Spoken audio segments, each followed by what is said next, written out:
Thank you for showing up on this special Sunday. It's the first Sunday of the year. Hallelujah. Hallelujah. Thank you, everyone. Welcome to you. Hallelujah. We're so happy. I'm excited to hear your message. Thank you. Thank you. All right. So, my topic, embracing the energy of the soul, it emerged out of the idea of formulating a theme for the year, which I normally do at the beginning of each calendar year. The main purpose for a theme is to give ourselves the opportunity as a group to dive deeply into a specific energy so that together we can simmer, we can solidify what this particular phenomenon means to us as a group. And so this year I selected this theme, which is my topic, to take a closer look at what is happening through us via the soul and how we can support ourselves along the way on this journey. I believe it is important to dip into the ideas about the soul, mainly to remove the mystery around it. You know, some people avoid it because it is basically unknown. And so many people are afraid of the unfamiliar. One thing is noteworthy about the soul, though, is that it does not belong to any particular religion or any specific community or any one country. The human being was designed with the soul intact from the original creation. Genesis chapter 2 verse 7 says, "And the Creator God formed man of the dust of the ground and breathed into his nostrils the breath of life, and man became a living soul." So typically, the new year signifies fresh starts and renewals. It signifies resetting of purpose and turning different corners. And this new year offers us a time for deep reflection on the past. It also offers us an opportunity to reflect on what we should be looking forward to in the days and weeks and months ahead. If you take a glance back, you will see how fast 2025 went by.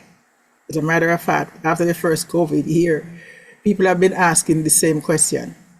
How did the year slip by so quickly? Where did the days go? They were just a blur. And so, whether we like it or not, time continues to move forward with or without our conscious awareness.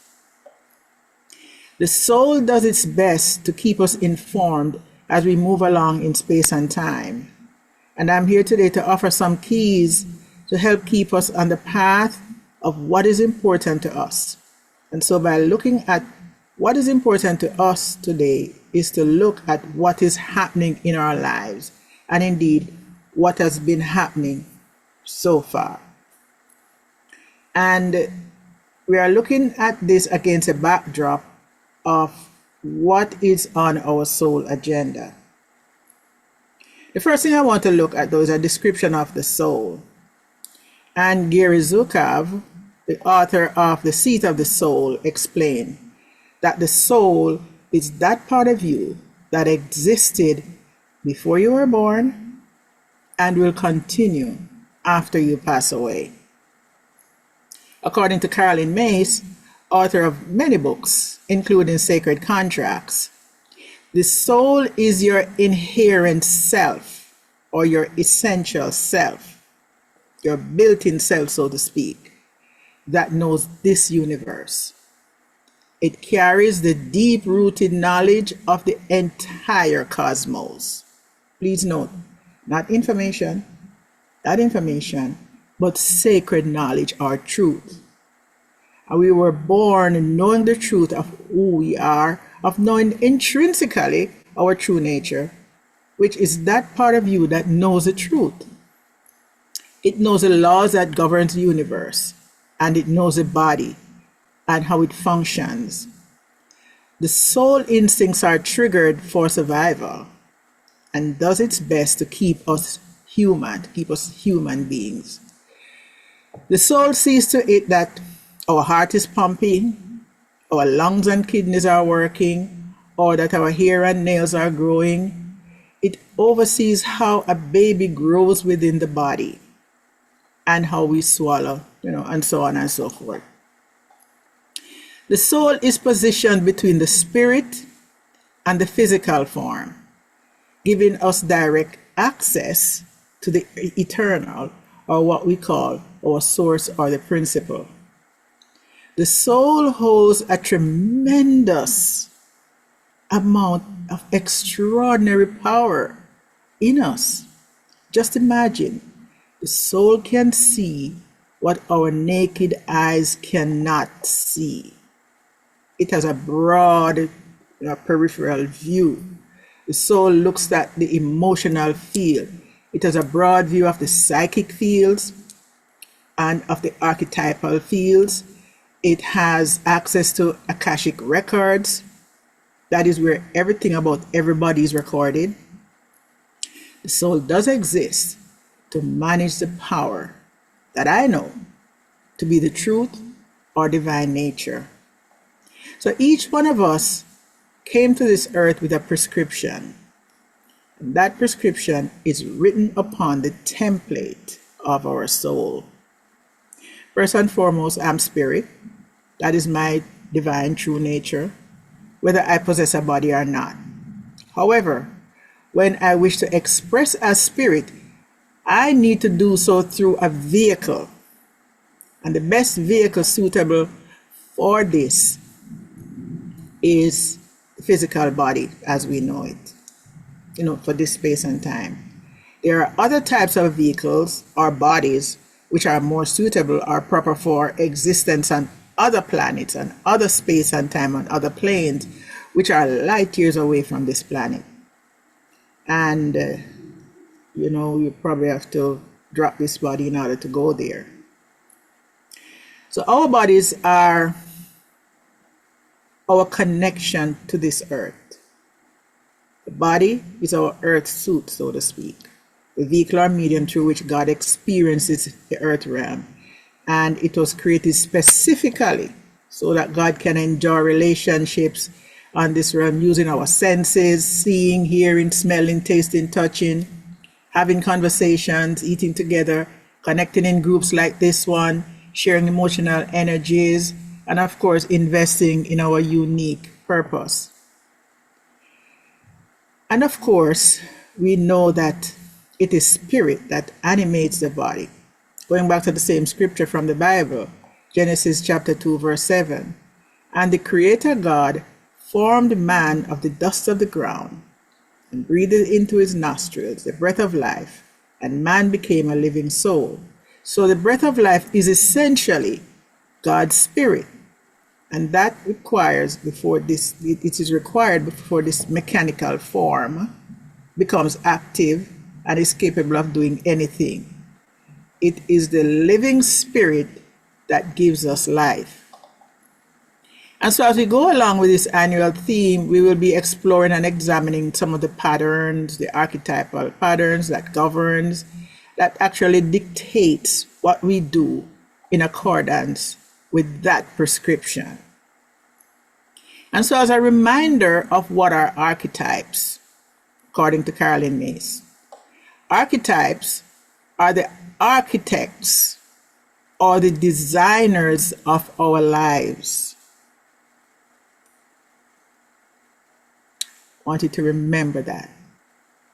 Architects, the archetypes, they're the same people. Just like an architect who work on your house, they are the designers of our lives. They are our energy companions, and we are generally unaware of them.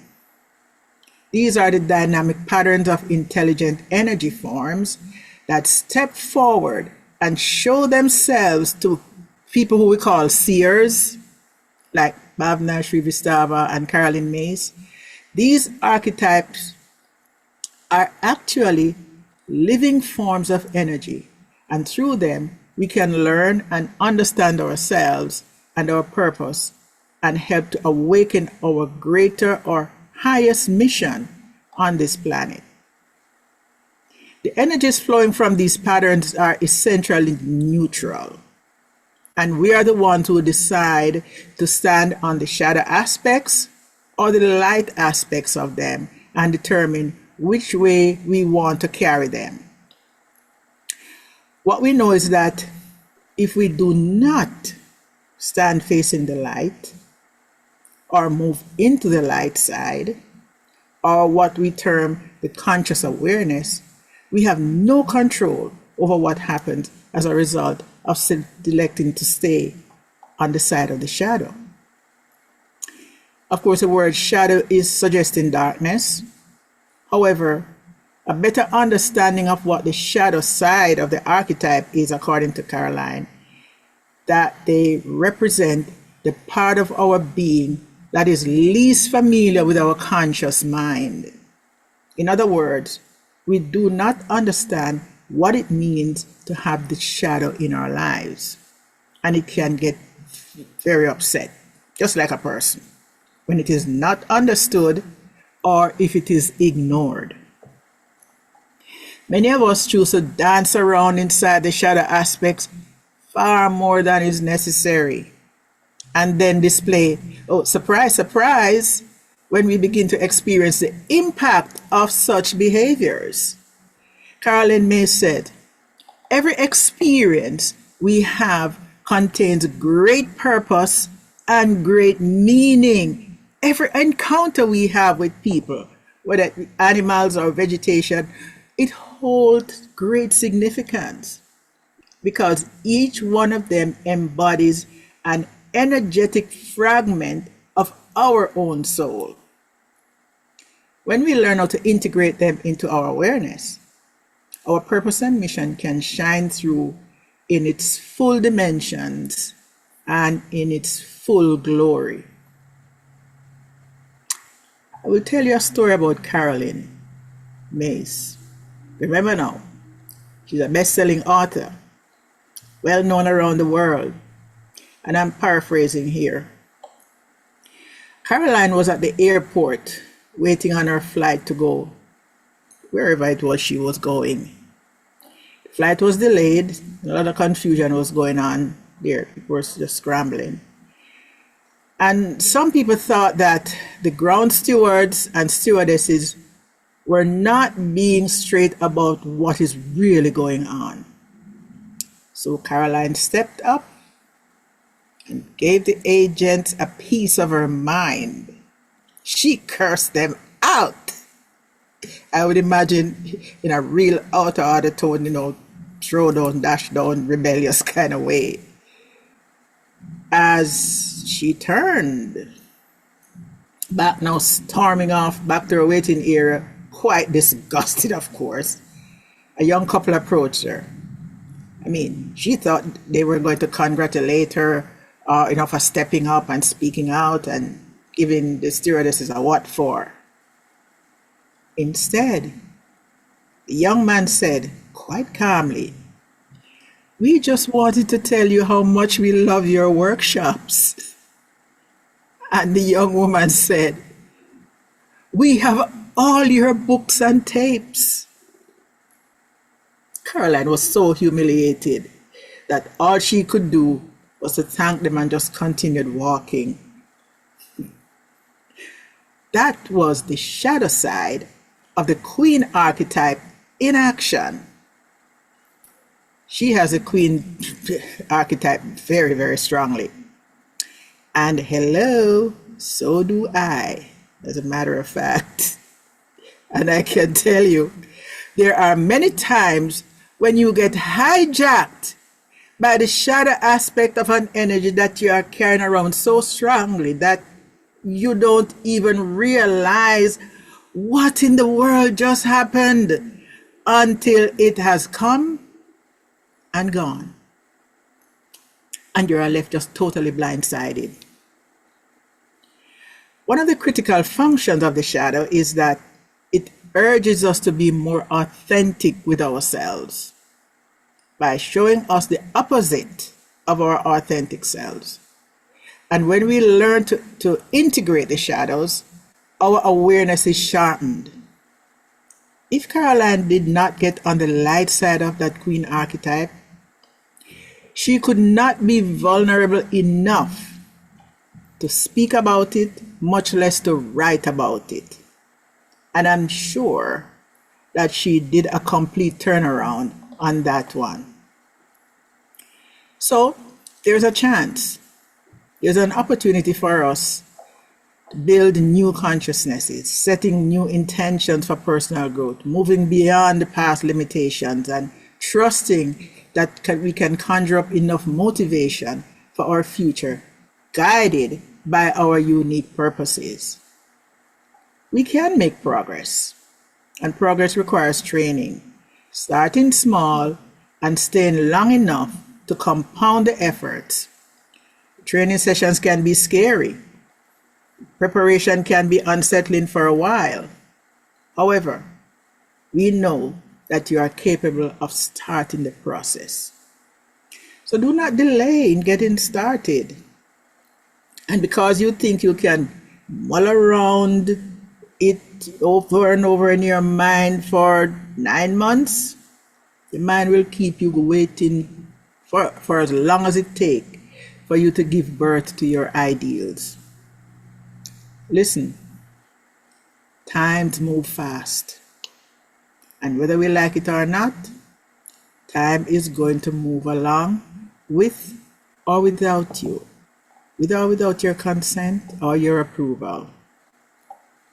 In another message, I will do some shadow work and highlight the relationship between, you and your divine potential and your shadow, and look at some shadow contracts and also confronting your shadow.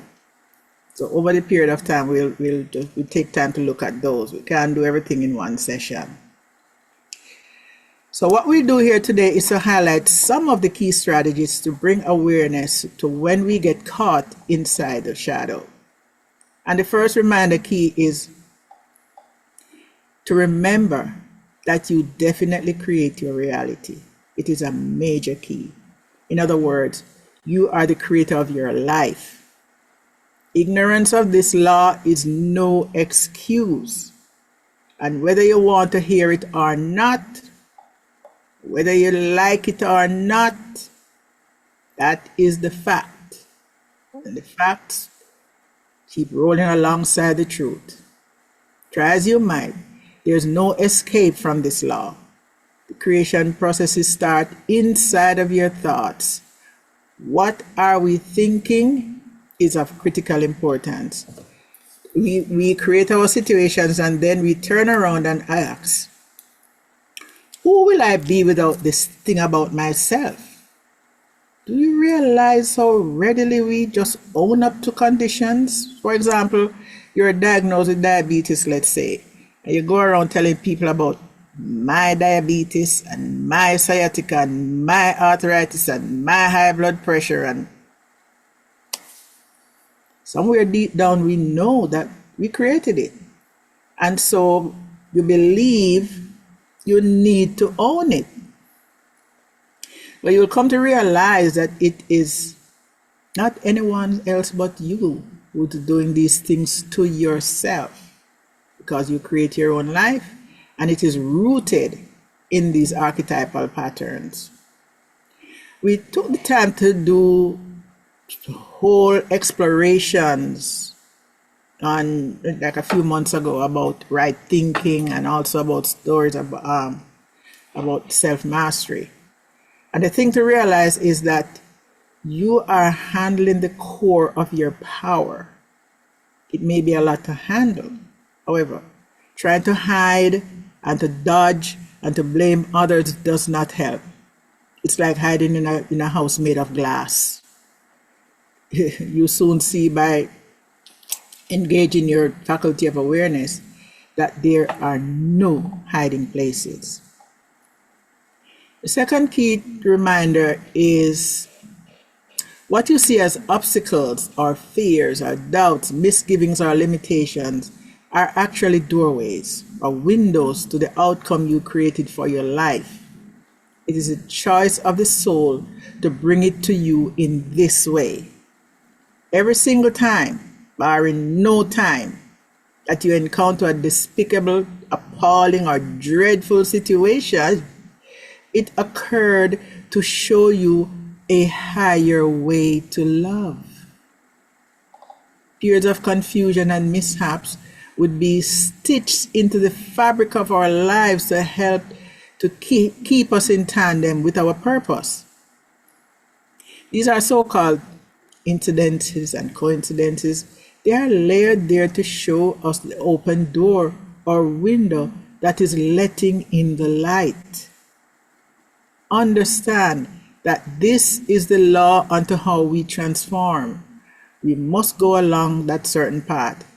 Even if we move, even if we relocate to another city, town, or country, or continent, we cannot escape the law of transformation because it goes according to the dictates of your soul. You simply need to ask Spirit, what is the lesson in this? Third reminder key is to listen to your heart. Sometimes when our loved ones or co-workers or friends have issues going on in their lives and turn to you to say something, this is not the moment to be criticizing their actions. It is not time to be judging them or even judging yourselves. It is time to reevaluate yourself before reacting the moment you realize that you're about to be criticizing. It is time to lend a listening ear with compassion. You do not necessarily have to understand their issues. All you need to be is to be there to listen. And when they're done talking, you give them a word of encouragement. Be an uplifter. Just be a bridge. Be an encourager at that time. The fourth reminder key is do the hard thing. That hard thing that you find most disgusting, most challenging, go do that. This is one sure way how masters are created. I gave a challenge once during our Glowing Masters class.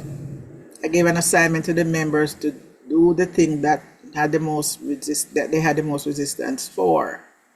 And they came back following week, their progress report, and by golly, some reports that were received were just stunning, to say the least. By the week following that, some people were just doing that thing with, almost effortlessly. Some were even liking it after all. For me personally, I did not like the part of juicing that had me spending an hour doing cleanup afterwards. I did not mind juicing or such. It was the afterward that was getting me all bent out of shape. So our son gifted us with a nanotype juicer that was supposed to be giving us a shorter cleanup time. Some review says, cleanup is a breeze. No, it is not. Not for Mahrzxijah. Of course, the actual juicing time did cut down remarkably, but not the cleanup. However, what I do to psych myself into getting through is to remind myself of how good my body felt after consuming the drink. I am now a master juicer. So the thing is, don't go around asking the questions, why are you the way you are? Ask instead, what are the forces that drive you? What energies are driving you? Do not ask, why my parents were so cruel, or why my friend treated me so bad, or why did my cousin steal from me? These are victim-based questions. Ask instead, what causes me to identify with the bruises, the cuts, and the sores, and have them control me in such a way? Instead of going around complaining about such and such, ask yourself, what is causing me to want others to know about my cuts and bruises and sores. Ask what it is about me that I need to reveal, to get to the root of the matter that allows me to use my suffering to put on others. Your soul is always waiting in the wings to help you. But if you're caught up in the issues of your mind, you will not receive directives. The soul may say to you, go down to the river and sit on a stone. While the mind will say, you may contract a cold, you know. Do you feel the temperature out there? And begin to get frantic about, vitamin C and your immune health and functions. And your soul will say quietly to you again, go down to the river and sit on a stone. The soul is not into reasoning out anything. It is giving you the chance to discover the cure for the common cold. Soul does not tell you how to do something. All it does is gives you the instructions. If your soul says to you, go down to Starbucks and sit on the outside and drink your coffee, what will your answer be? Our soul knows everything. Big and small, up and down, left and right, wide and deep. It knows confusion, it knows clarity. So, when you know better but cannot get there, the soul will help to propel you there.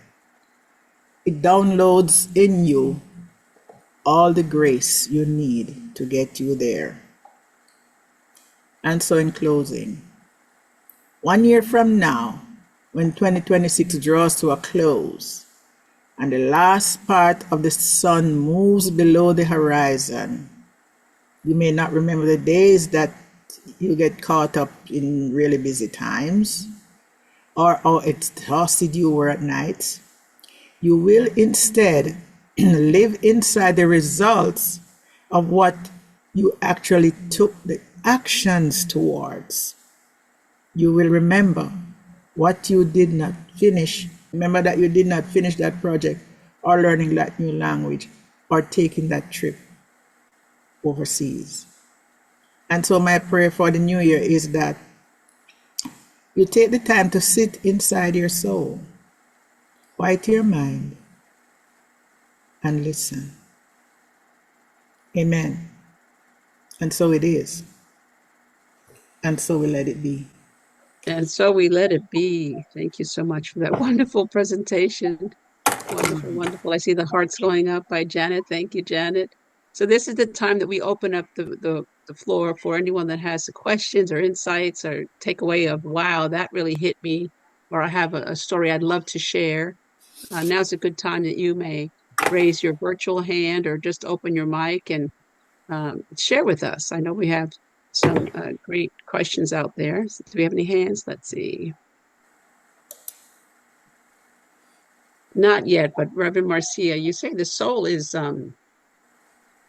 part of you existing before we were born. Was that according to what Gary was sharing with us, or is that from Carolyn? I mean, Gary Zukab has a book called The Seat of the Soul, and he's also one of them that dives deeply into matters and aspects of the soul, you know, and how you relate to your relationships, and he has a wide ranging views about the soul. And so yes, the soul exists whether it has a body or not to express truth. Long before you were born, and after you leave this body, it's gonna be there. So that is important to know. And that is why it contains all of those information. It has everything. Doesn't forget anything. You know, it's just sitting there waiting for another body to possess. Thank you for that. Yeah. I wanted to share something with you is you know, about the shadows. You know, there are some people that I know that at certain times they almost like become a different person. And from an experience that they have, like I would know them as, you know, a very joyful person. Then another second, they just are a completely different person. So is that like the shadow coming in for that split moment? Yes, yes and no. Not necessarily the shadow. It's just another archetype expressing through that person. So, as I didn't mention that there, but we all have all the archetypes. Every one of us possess them. And if you look, the Carolyn Macy's book is one of them. This is the Sacred Contracts.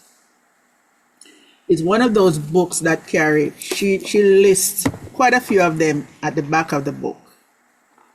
You know, the thief, the rebel, the warrior, the messiah, the engineer, the scribe, the mechanic, the mystic, the queen, it has a lot.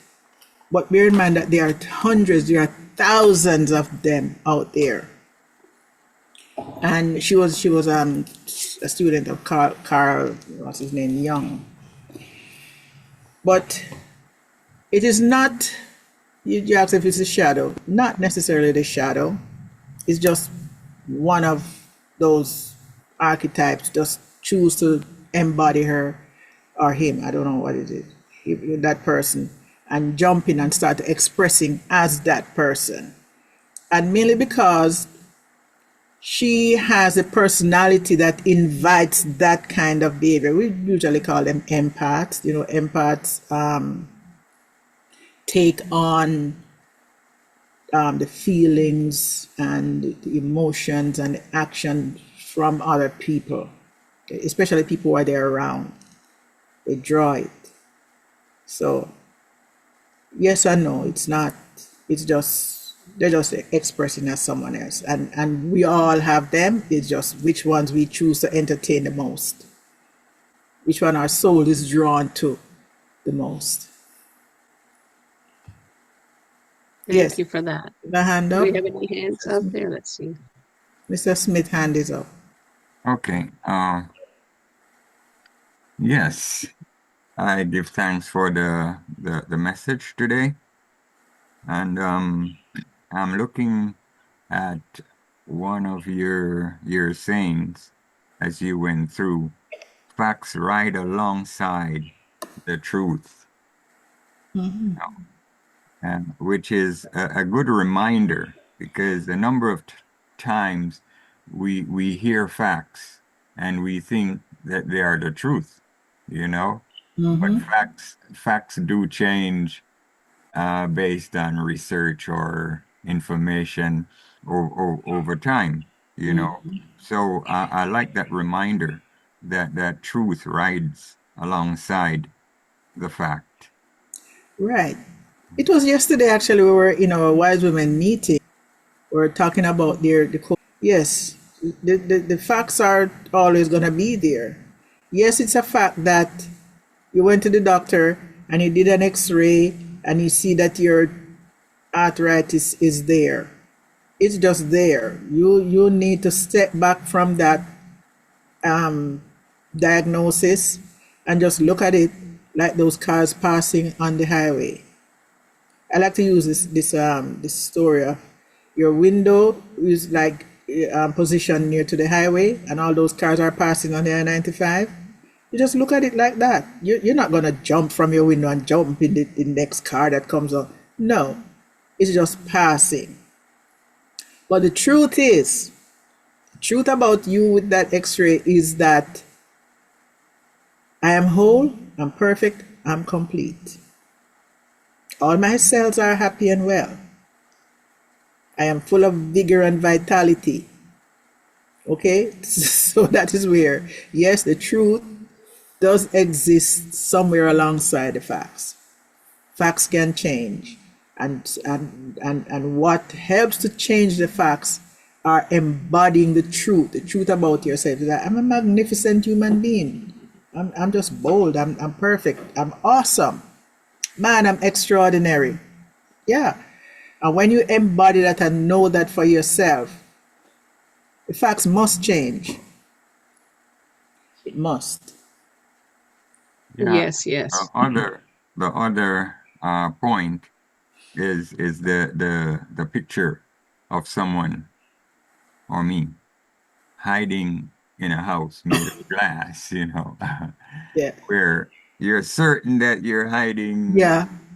and not realizing that whoever is looking Yeah. on is seeing you right inside that, Yeah. Yeah. based on uh, Yeah.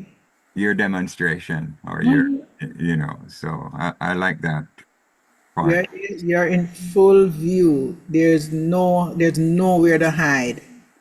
There's nowhere to run because everything shows up in your aura. Let's say some people may not understand that, but whatever is going on with you, it's gonna show up at some point.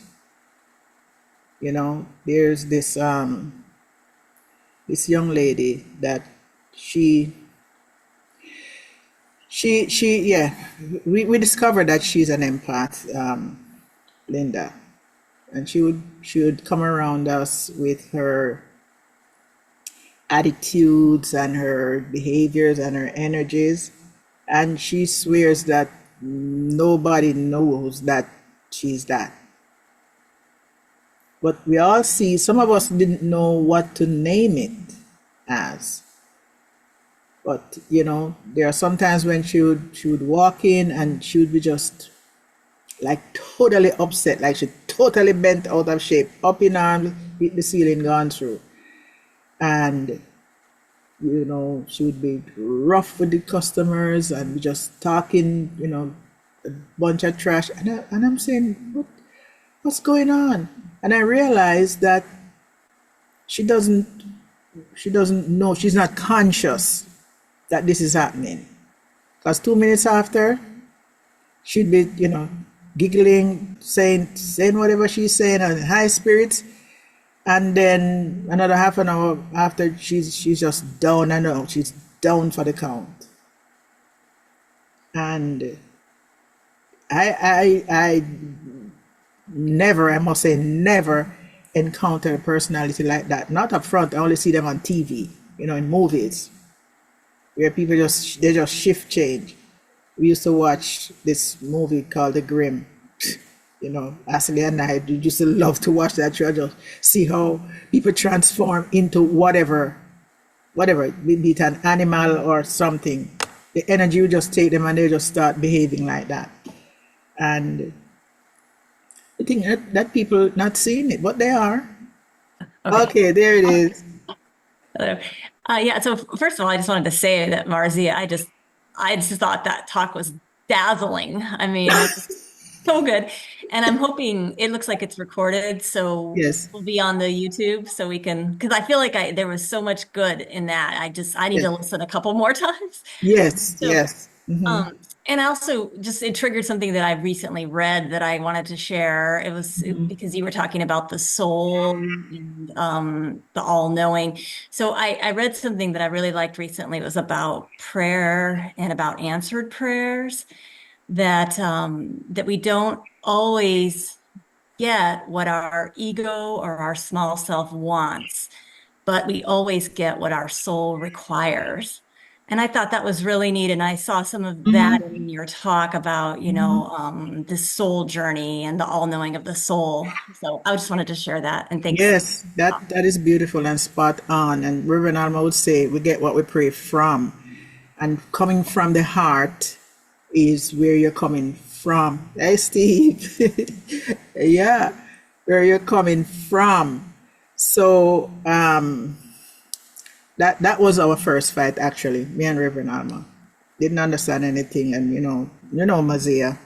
Anyhow, if you see a person sitting on the side of the street, half naked, begging, holding out a saucer, don't criticize, don't judge, nor nothing. We would say he is doing what his soul requires for him at the time on this earth. Probably there was a time when he lived in some other space and time that he was a billionaire, have 10 Lamborghinis and maids and living in plush luxurious life. And he decided that this time I want to experience what it feels like to be poor and to be begging. So the soul designed that, write that on the template and send him down to earth and say, go experience that. So it's not time for us to be criticizing or saying anything. Oh, look at him. Oh, you're a young, strong man. You should be working. No, he's there living out the experiences of what his soul carried him here to do. So, excellent point, Andrea. And if we follow these teachings and do the shadow work step by step, as I said, you start somewhere, anywhere. Our relationships, we find, would be so remarkably improved. It's like, as you would say, what Andrea used the word dazzling.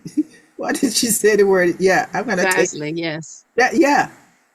It would be dazzling because you realize, listen, you're on your agenda, I'm on my agenda, and somewhere in the spirit world we agreed. Before we came to the earth, we agreed.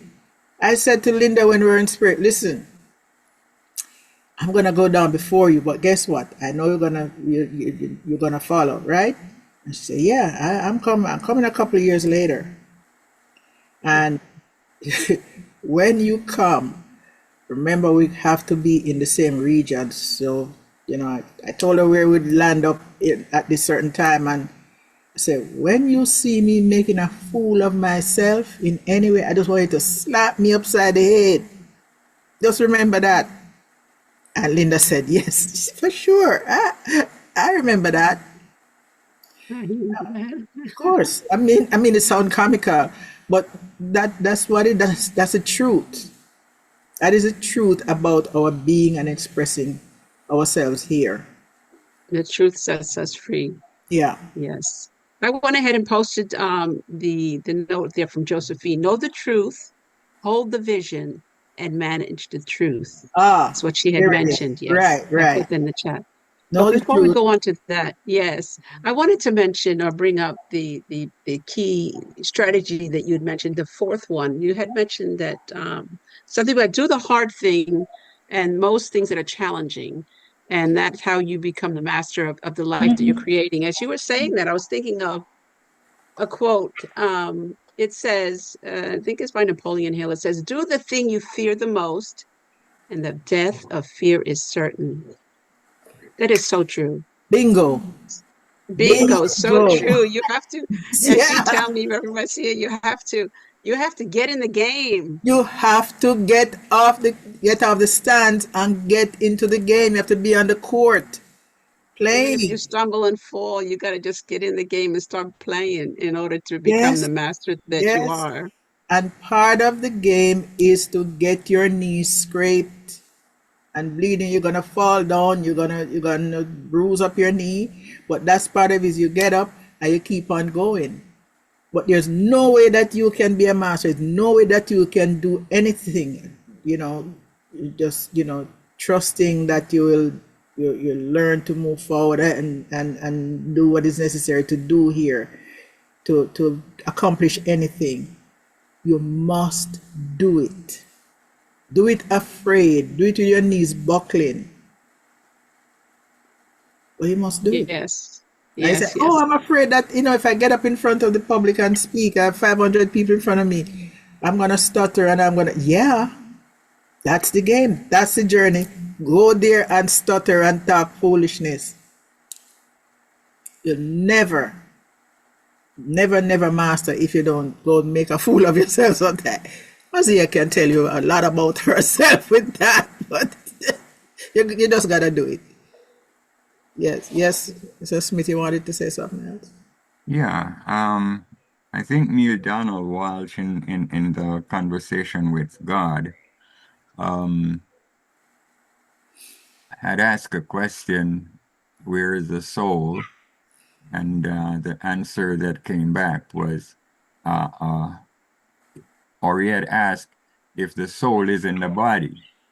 And the answer was that the body is encased in the soul.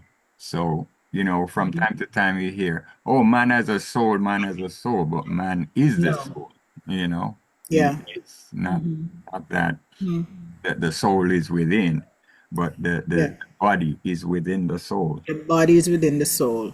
Is that the same as saying the body is in the spirit? It's kind of a head spinning phenomenon to grasp Right. that we are actually in the spirit, we are in the soul, not that it's in us.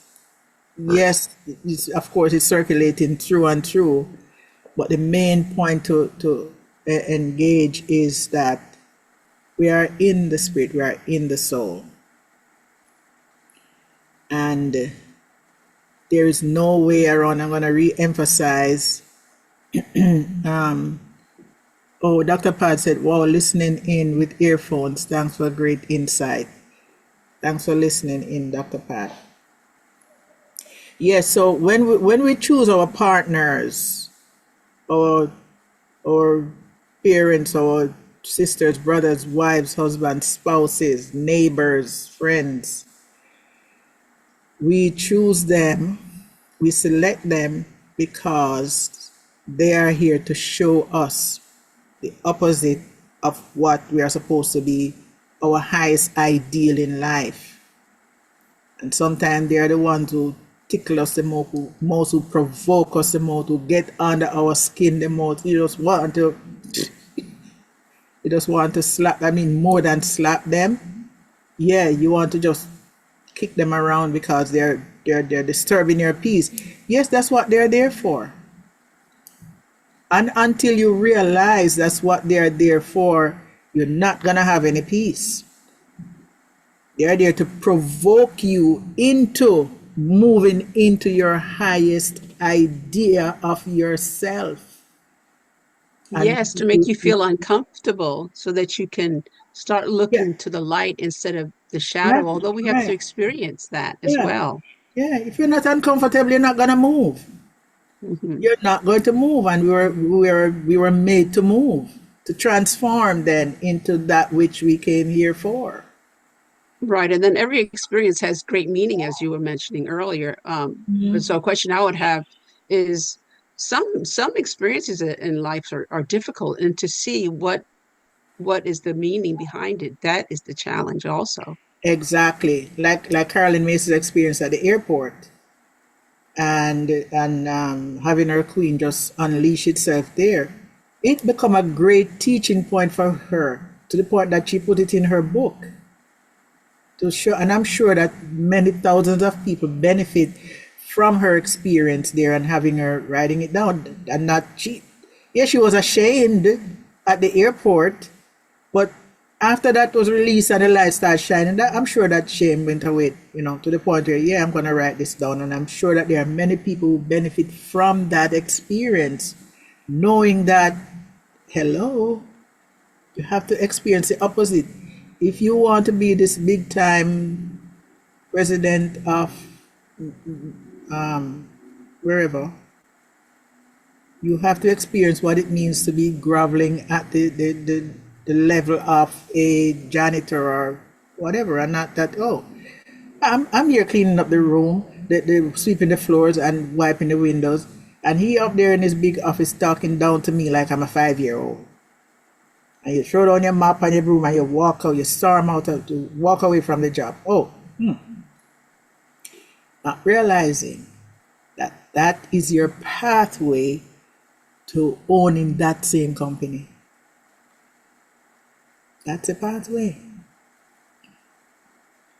Walk away, it will never happen.